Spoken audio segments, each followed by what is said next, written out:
Capes on the Couch podcast is for entertainment purposes only. Dr. Issues is a psychiatrist, but he is not your psychiatrist and does not have knowledge of your individual situation. For any personal mental health concerns, please consult your own healthcare providers. For medical emergencies, please call 911 or the designated number in your area immediately. Remember that you are not alone and help is out there.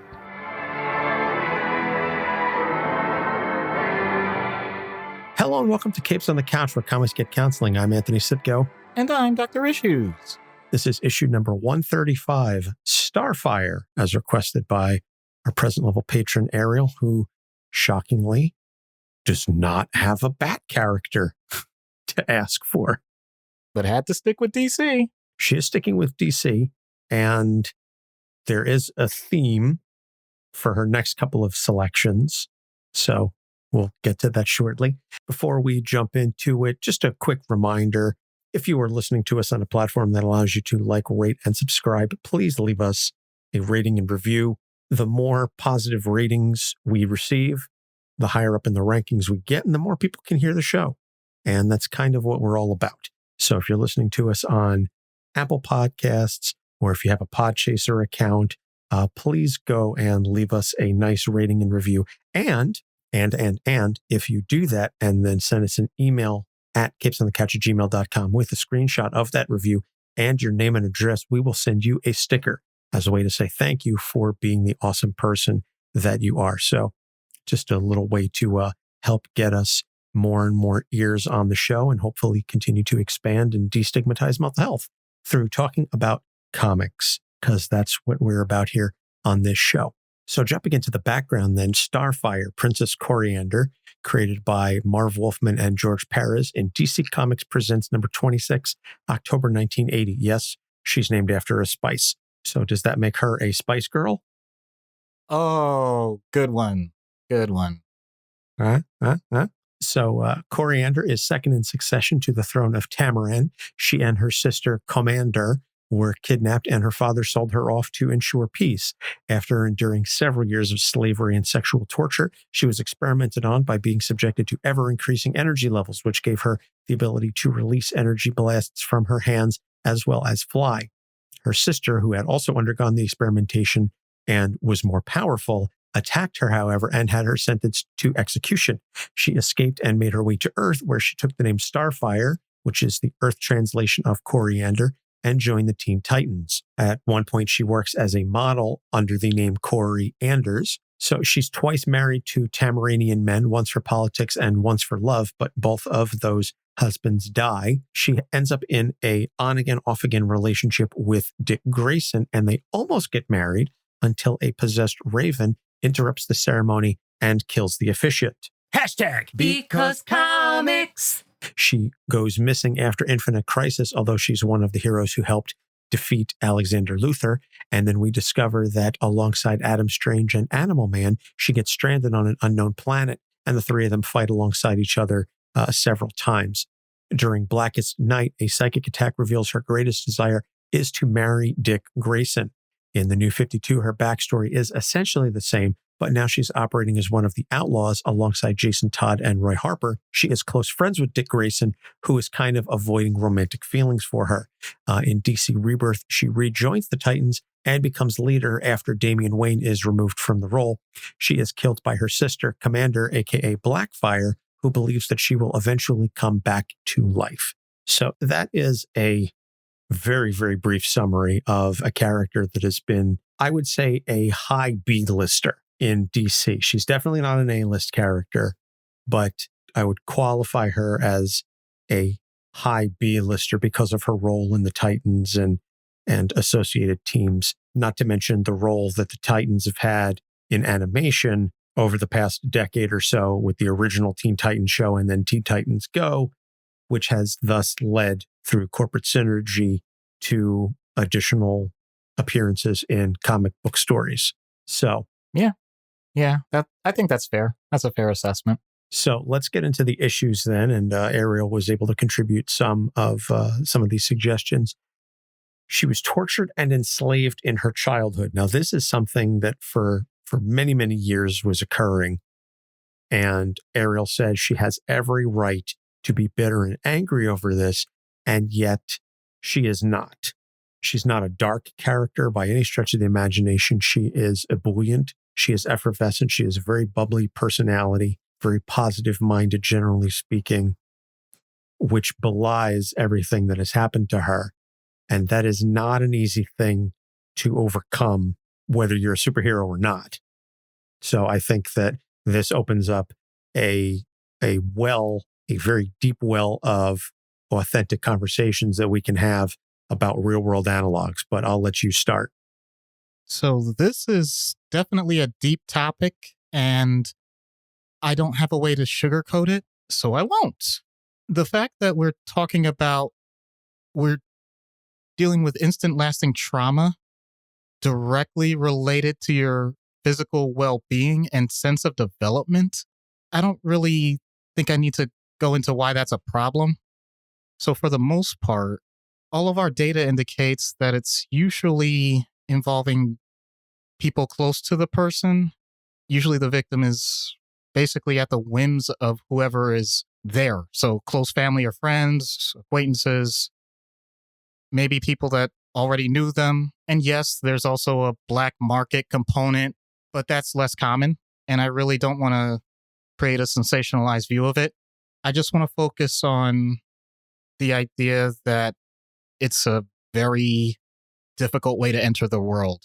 So there's potentially a very emotional component to this. If I notice this in anybody that's around me, be it patients, staff members, people I know, whatever, then I have an ethical obligation to do something about it. I basically have to act on it as soon as I get that information. That's true for me or anyone that's considered a healthcare professional. That's just the way it is. You had mentioned a very legitimate point. How does someone go through that, end up with the type of attitude that we would consider incredibly positive? She always has a smile on her face. There's a very short answer and there's a detailed answer. The short answer is, I have no idea.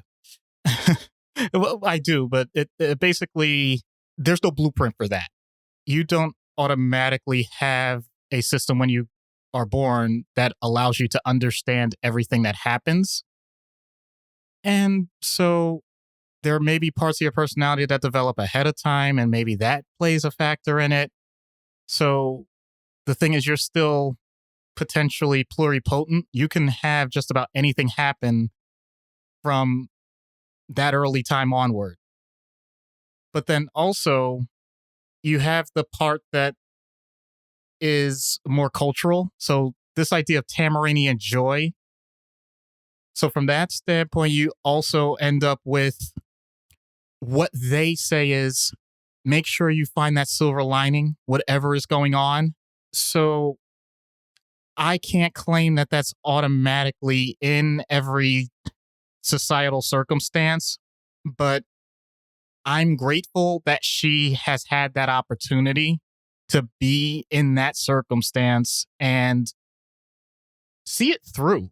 There's no guarantee that that's supposed to happen. She had to demonstrate enough faith in herself that this is something that's bad in the moment versus something that's bad forever. So then when that negative stimulus and positive affirmation happens, it means that everything's going to shine through very well. I'm not sure that's as clearly as I could say it, but it's definitely something that I'm grateful she is able to continue to demonstrate that and be the bastion of hope for a lot of people that in that circumstance may not have been in the first place. Absolutely. And I think it's wonderful that she's written the way that she is. And as I really hate to use this term, strong and powerful woman, because I think that's such an overused trope that in order to show that a woman is strong and powerful and resilient, that she has to undergo the type of sexual trauma that she underwent as she did. I think rape as a backstory is just, again, overused and wholly unnecessary. But be that as it may, I do think it's important to show the resiliency, because sad to say, this does happen. We've seen countless cases of things of this nature. I mean, not to put too fine a point on it, but as we're recording, the R. Kelly trial is underway, and hearing stories about the way that he treated several of the girls, not even young women, girls throughout the years, and what they were able to undergo. Also, the gymnastics women that were just testifying about Larry Nassar, another perfect example. They were undergoing this horrific trauma, and yet, in spite of all of this, they continued to win championships, gold medals. They continued to be successful.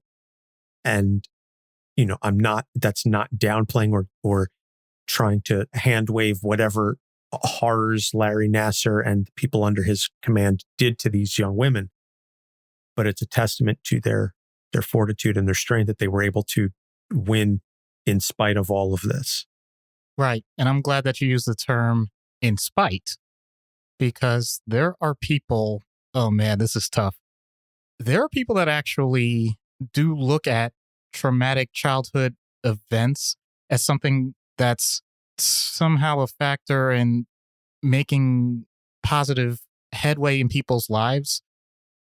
That saying, that which does not kill you makes you stronger. I really try to squash that. Basically, it implies that those in a position that can act in a better way are going to somehow either excuse themselves or don't have the motivation to do it.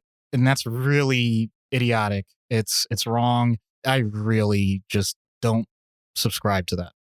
Yeah. And it also implies that that which doesn't kill you makes you stronger, that if you've survived it, you're somehow better off for it, which you're not. You shouldn't have had to undergo it in the first place.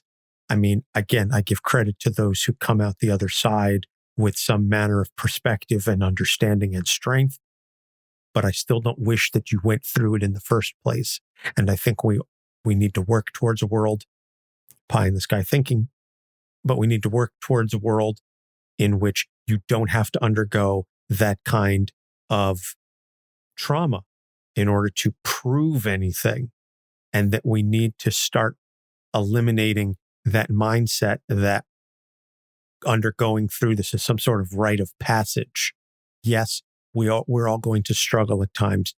No, I'm not saying life should be simple for anybody. I don't want things to be easy, breezy for people, but there's levels and there's degrees, and there are things that no one should have to undergo.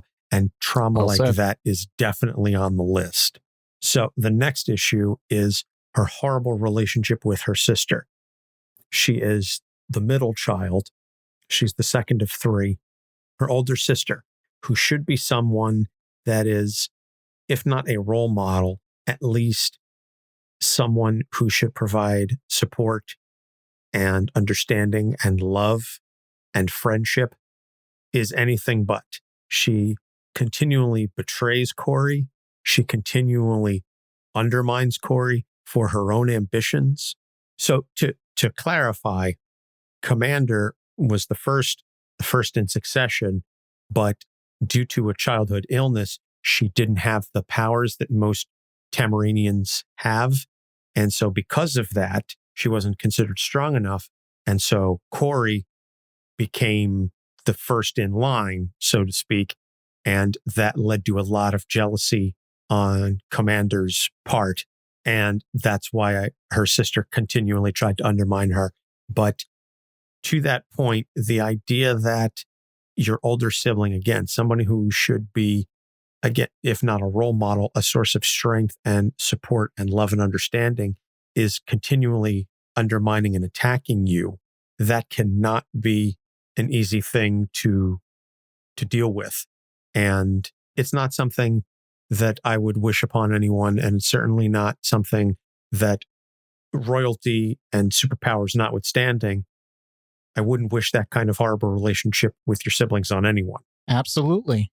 So we have a situation where there's a finite resource or finite goal, and one person has very little interest in the situation, and they're ending up the favorite. Meanwhile, the other person that definitely has all the motivation in the world and really wants it isn't getting it. So through no fault of their own, but also not to imply that that's blaming the parents, because there's this huge cultural norm of what's expected of any particular group. But there's definitely a complete mismatch in what's going on with this circumstance in terms of relationships, social norms. Whenever you have this type of major mismatch, you're going to end up in conflict. So then you add on to that where, boy, I could hear LaFontaine's voice right now. It's personal. You have this person that's supposed to be your confidant. You're supposed to be able to talk to them about anything that goes on and just say whatever you want. And ultimately, it can blossom into a friendship. And yet, we know that it goes beyond anything we would ever want. It's not sibling rivalry. It's one-sided sibling hatred. When you get something like unilateral hatred, it's going to be bad. Koriand'r really, really, really loves her sister, but Komand'r, aka Blackfire, does kind of tolerate. It's ambiguous. They have definitely worked together, and Koriand'r has definitely forgiven her multiple times, and yet you really have to question if Komand'r is doing it out of love. She's really doing it where she knows that they have to work together to survive, and that's true for all living beings. But she has definitely shown the opposite side of that and tried to kill her, or actually gotten it done. And what I'm about to say now is actually very blunt. It's not meant to be too cold-hearted, but I stand by this. If someone is intentionally trying to cause you pain, then that's a sign that the relationship should likely end. I don't take that lightly, but it's necessary to say, because if I leave it unsaid, then if you just leave it at its base, for our sake of survival as biological beings, we know that the people that are closest to us, that are siblings, parents, children, etc., it's important for them to stick together unless there's very obvious information that is not working. So from that standpoint, when someone shows you who they are, you really should take it for what it is. And that fact actually creates more pain for Koriand'r. The reason for that is she is willing to just blaze through all of that and just look for that potential bright side no matter what, even though there is some very obvious negatives that are happening to her. So I gotta admit, the amount of time that she spends doing that, it's commendable effort, but at the same time, I would say it's near delusional. I'm grateful for that capacity of love for sure. And yet, I feel like it's, to go to Stephen Covey's 7 Habits of Highly Effective People, you're taking one potentially in the future great end of the stick and forgetting the fact that you are picking up the very current and obvious horrible crap end of the stick. I have always enjoyed that analogy of picking up one end of the stick and getting the other end as well. Again, a lot to be said there, a lot to unpack. And I think a lot of those things that you're discussing in terms of sibling relationships are sadly all too real and are certainly potentially going to hit home with some of our listeners. And again, I would hope against hope that all of our listeners have wonderful and healthy, positive relationships with their siblings. But I'm also aware that that is not realistic. And it's always been something that's difficult for me to fathom as someone who has always had a very, very close relationship with my sister. I say always. There was a brief period in college where I was kind of a dick, but I was a early 20-something going through a period of lack of self-awareness, and it impacted my relationship. But having said that, I came to the understanding and awareness of what it was doing, and I didn't want to lose that relationship. And so even at my most pigheadedness and my sister's most stubbornness, we managed to find a way to coexist with each other. So what I will say is that I certainly hope that for any of our listeners who are undergoing difficult relationships or going through tough times with their siblings, that you have an awareness of what is causing it. And I'm not asking you to put yourself in a situation where you're going to potentially have a lot more trauma or that you could undergo a lot more emotional suffering. But try and have an open and honest conversation. If you feel that there's still room for some reconciliation, have that open and honest conversation, because I think in the end, you're going to do a service to yourself, and hopefully that honesty is going to translate well to the sibling or siblings that you're having the difficulty with, and that fingers crossed that it ends up working out for you, that you can come to, again, some level of understanding, even if it's not hunky-dory. At the very least, it won't be negative. That's I guess what I'm striving for is, even if you don't honestly believe that you can have a wonderful, everything is great relationship, at least don't let it be negative. So we're going to segue from that relationship to the last topic, which is her on-off relationship with Dick. It's on, it's off, it's hot and heavy, and then it runs ice cold.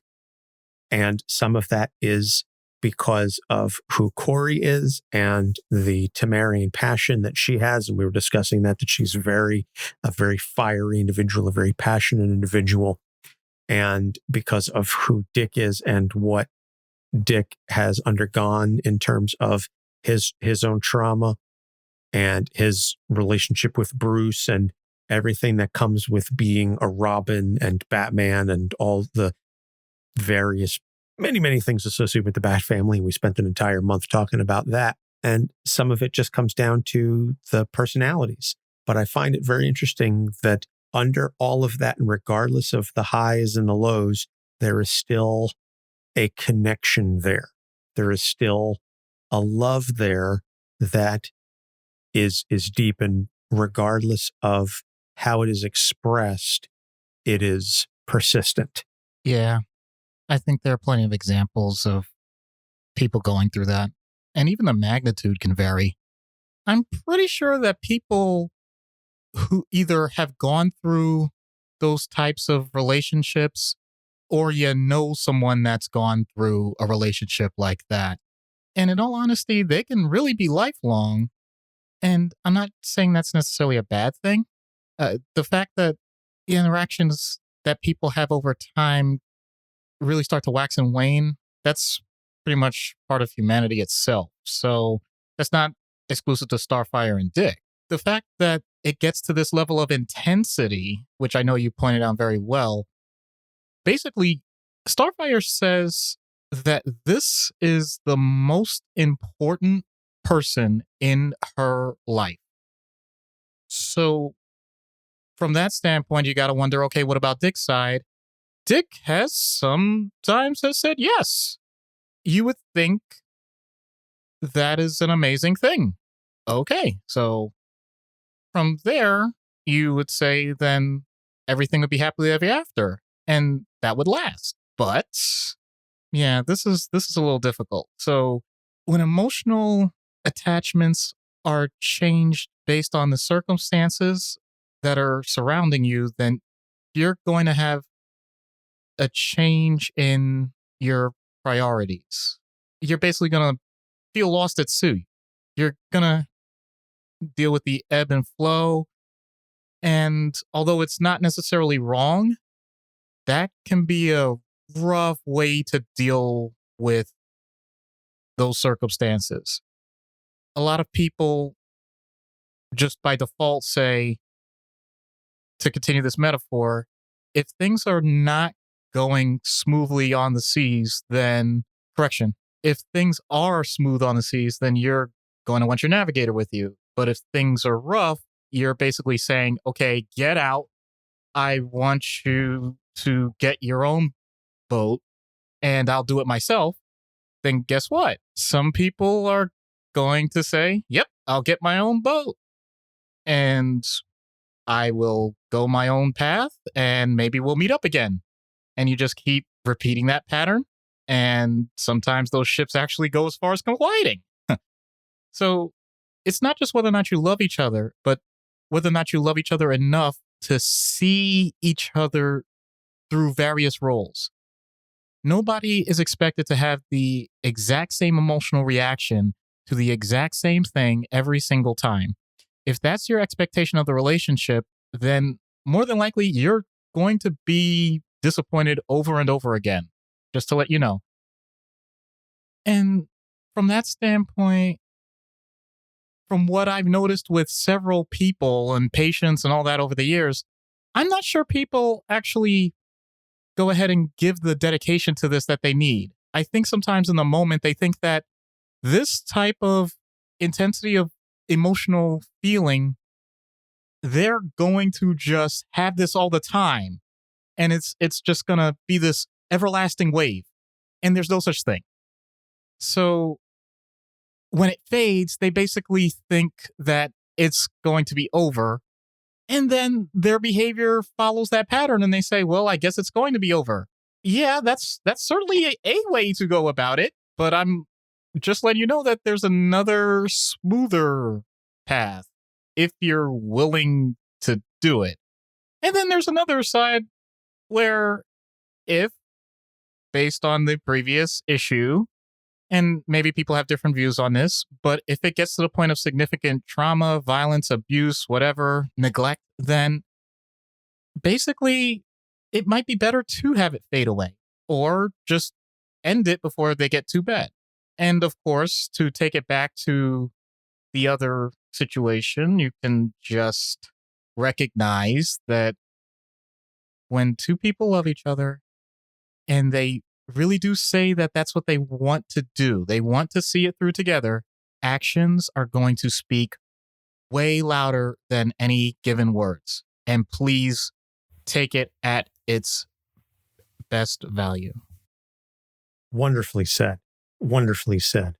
So we're going to take a break. We're going to plug BetterHelp and some of our friends. And when we get back, we will get into treatment. So stay tuned. This podcast is sponsored by BetterHelp. Is there something interfering with your happiness or preventing you from achieving your goals? BetterHelp will assess your individual needs and match you with a licensed professional therapist. You can begin communicating within 48 hours. It isn't a crisis line. It's not self-help. It's professional counseling done securely online. BetterHelp has a network of over 15,000 counselors with a broad range of expertise. You can log in and message your counselor anytime and get timely and thoughtful responses.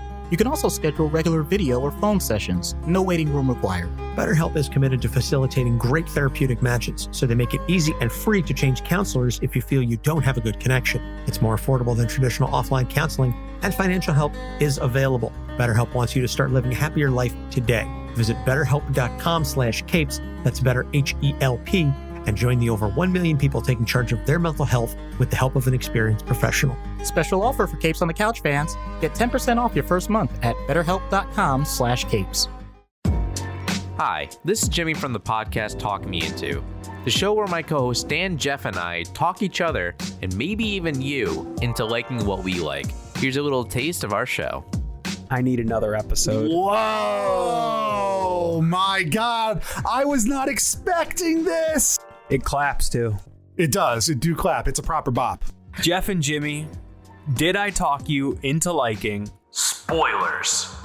No. If you feel so inclined, you can listen to our show every Tuesday. Find us in every podcasting app and follow us on Twitter at TalkMeInto. Hi, I'm Jeremy Whitley, and you're listening to Capes on the Couch. And we're back. So in-universe treatment for Starfire.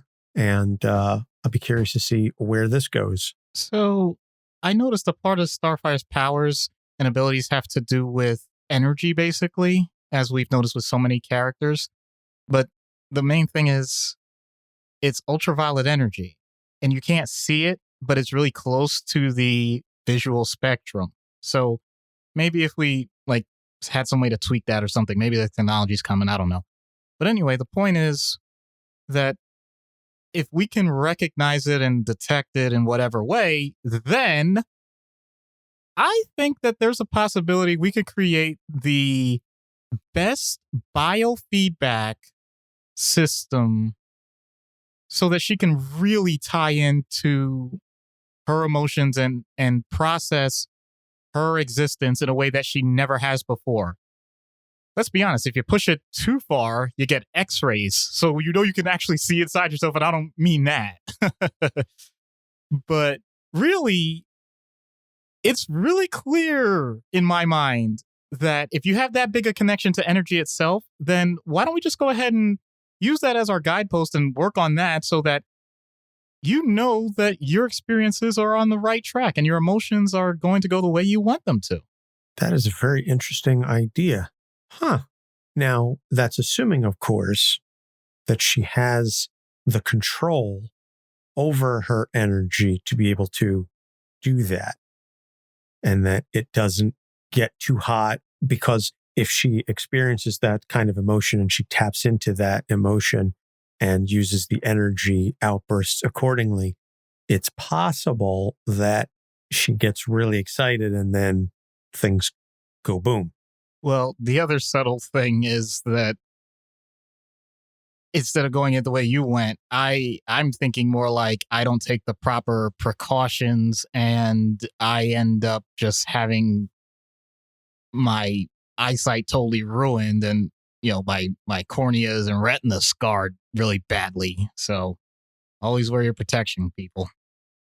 So out of universe, then, we've got a child who has undergone horrific sexual trauma, is raised by narcissistic parents, that the older sibling is the golden child, and then turns around, and then that sibling turns around and takes out a lot of the anger and frustration on the victim, manages again to have some level of positivity, but is still searching for a solid relationship to help center them.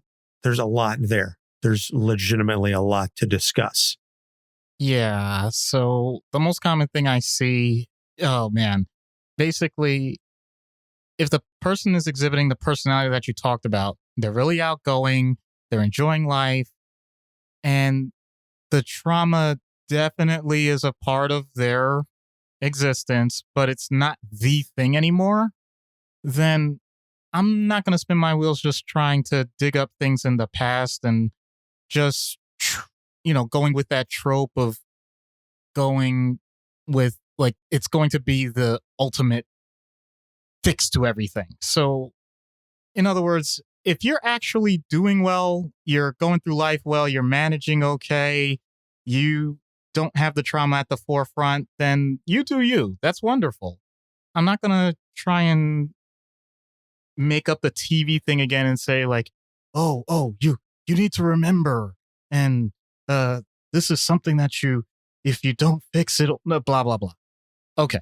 Now, if the person has the other stuff that we just talked about that is seriously affecting them, there's a person that they know if they just fix them, then everything's going to be perfect and I can go on with our life and all that. And they pin their hopes on it, or it's a sibling, whatever. Then from that standpoint, you could have the full spectrum of possibilities. So when they first come in, they basically are downplaying it. Like, sometimes I'm getting a little upset, but, I would like to have someone in my corner. Or they could point out, oh yeah, we're completely broken up and it's done. I don't know what to do. Or, oh man, you wouldn't believe it. We just made up and now things are greater than ever. And so I'm at this point, I'm acting kind of like as a referee. I have to really watch what I say and how I respond, because I'm not a judge. I'm not trying to make the decision on the relationship itself. I may have my opinion on it, but I got to really curtail that. So if this person's looking to separate, then I say, okay, let's process how you feel about that. If they're trying to strengthen the relationship, then I have to look to foster whatever it is that they're trying to do, be it work as friends or really make it long lasting, whatever. I want them to guide them with each step, but not even saying like, oh man, why are we doing this again? Or I don't want to get too preachy about it. You can have your opinion about it and you can have some guardrails, but you're not the matchmaker. You're not trying to pick who this person is with. So it's fascinating how I think media-wise, that seems to be much more popular to look at it that way. You know, I mean, don't get me wrong. I can jump in and point out certain things that are dangerous. Make sure that there's guardrails. You know, it's interesting. I remember you telling me about how this person treated you before and how you responded to that. And this seems very similar, giving them that warning, but not even saying whether or not they're going to change their decision. You know, and of course, we have the true ultimate safety point, which is if there's domestic violence, abuse, things like that, you do have to look after the safety of the patient first and foremost. This is all going to be ongoing. And you have to make sure that if it's not just you make the proper referrals for family counseling, for couples counseling, and it's up to the patient to be receptive to that or not. If the patient accepts it or doesn't accept it, then you don't have to hammer it. You can just make a note that the next time there's an opportunity, then you may bring up what you consider to be a proper course of action.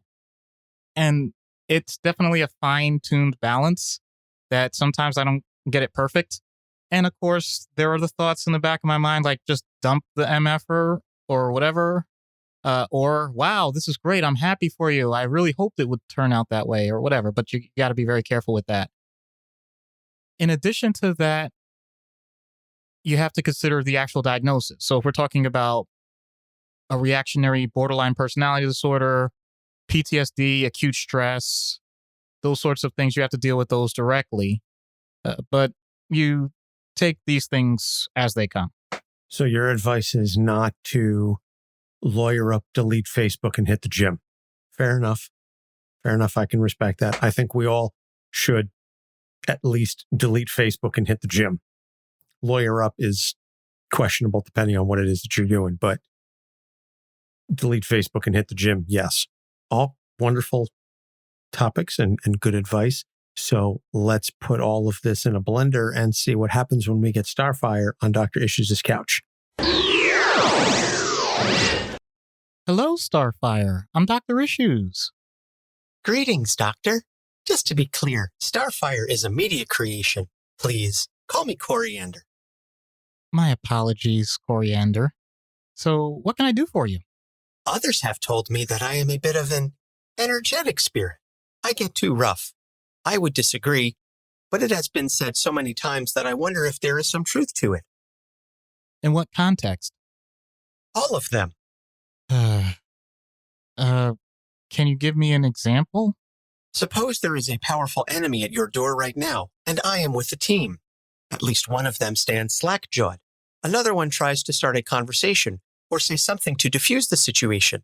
By the time they realize what has happened, I have already thrown the first punch.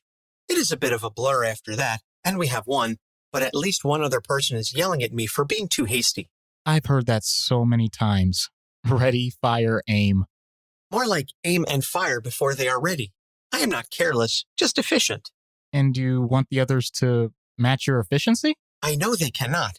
I do not want them to resent me for doing what works. This may sound perverse, but it is actually fun to fight and win. I do my homework, Koriand'r. I don't think it's your fighting that really upsets anyone, at least not as much as you think. Then what is it? I'm not certain, but maybe your, style? I love my style! And you should. I'm not criticizing it. I'm saying, on a scale of 1 to 10, 10 being the most flamboyant, you're an 11. Thank you so much. It is a compliment to be seen as a bright, shining beacon on Tamaran. You're welcome? Oh, boy. Look, you do you, all right? I'm trying to toe the line between discretion and blatancy. I am not, what is the word, a head of air. Just because I only know what one of those words mean does not mean you can try and make me feel stupid. Let's try this again. I want to be kind, but I also want to be honest. I'm thankful that you're proud of who you are. Nobody can take that from you. But understand that being so intense in every sphere of your life is going to burn others out if you're not careful once in a while. However, I may be wrong if you're cultivated the best circle of friends and family already. That would make my point moot. It is partly correct. Which part? Definitely family. My sister. I love her. And that's a good thing. No, I should not. Not after what she did to me. Several times. But I have forgiven her. Too many people have told me that was a dumb thing to do. That she will betray me again. Well, there's no point in regaining pain. There are enough burdens in our lives that we shouldn't add extra. Love's an amazing thing. But at what cost? I have traded many different types of love. Some not truly of my choice. Raven says I should be bitter after what I have endured. But I am not. Sometimes I do not understand why I feel this way, but what it is, it is. I think that is the earthen expression. You are clear with that. Your smile literally lights up a room. I'm glad that you have someone like that to confide in. She was one of the traded loves I talked about. At first, I would consider her an enemy, but I do not have the type of bond that I truly long for. That would be... Dick. I'm not that kind of therapist. Grayson. Oh, thank God. I mean, thank goodness we can talk about someone so important to you. He is better than before, He has said some things about you. That is why I came here. Can you find a way for us to be together? It is so very complicated. Some of the times, I wish to have better understanding of earthen relationships. Other times, I feel it is better to be in the darkness. Sorry, my role is not to be a matchmaker or directly fix relationships. Only you two can do that. What I can do is work with you to process your emotions and behaviors so that whatever happens, your experiences get better over time. Wonderful. This calls for a Tamaranian hug. No. No. I'm not a hugger as a professional. But a hug is the best way to share joy with everyone. See, that's one of the things I'm talking about. That's what's best for you, not everyone. I mean, sure, there are plenty of people who agree with you, but I'll admit I'm a bit weird, Respecting my wishes would bring me joy. Save that joy for Raven or Dick or whoever is used to it. Raven has said the same thing. But in the end, hugs will win the day. Come on, Doctor of the Issues. You will see for yourself. Oh, my spine. I see what you mean by too rough. Oops. Your training seems to be weak. I will be more careful next time. Oh, next time? So you're used to dealing with damage to your office, but I think this is the first time a hero has put you into traction. Yeah, so I'll admit I have some issues when it comes to tactile sensation, so there's a very select group of people that can actually hug me, and I could say I enjoy it. I made the list. Let's just say that did damage on multiple levels, and I'm glad that I know I have some people I can talk about it to. Well, that's just who she is, for better or worse. In my case, it was worse. It was definitely worse. So recommended reading is the OG Teen Titans by Wolfman and Perez. There's been a lot of Teen Titans stories over the years, but that original run is just c'est bon. So upcoming episodes, we've got Children of Supervillains, Squirrel Girl, and Wiccan.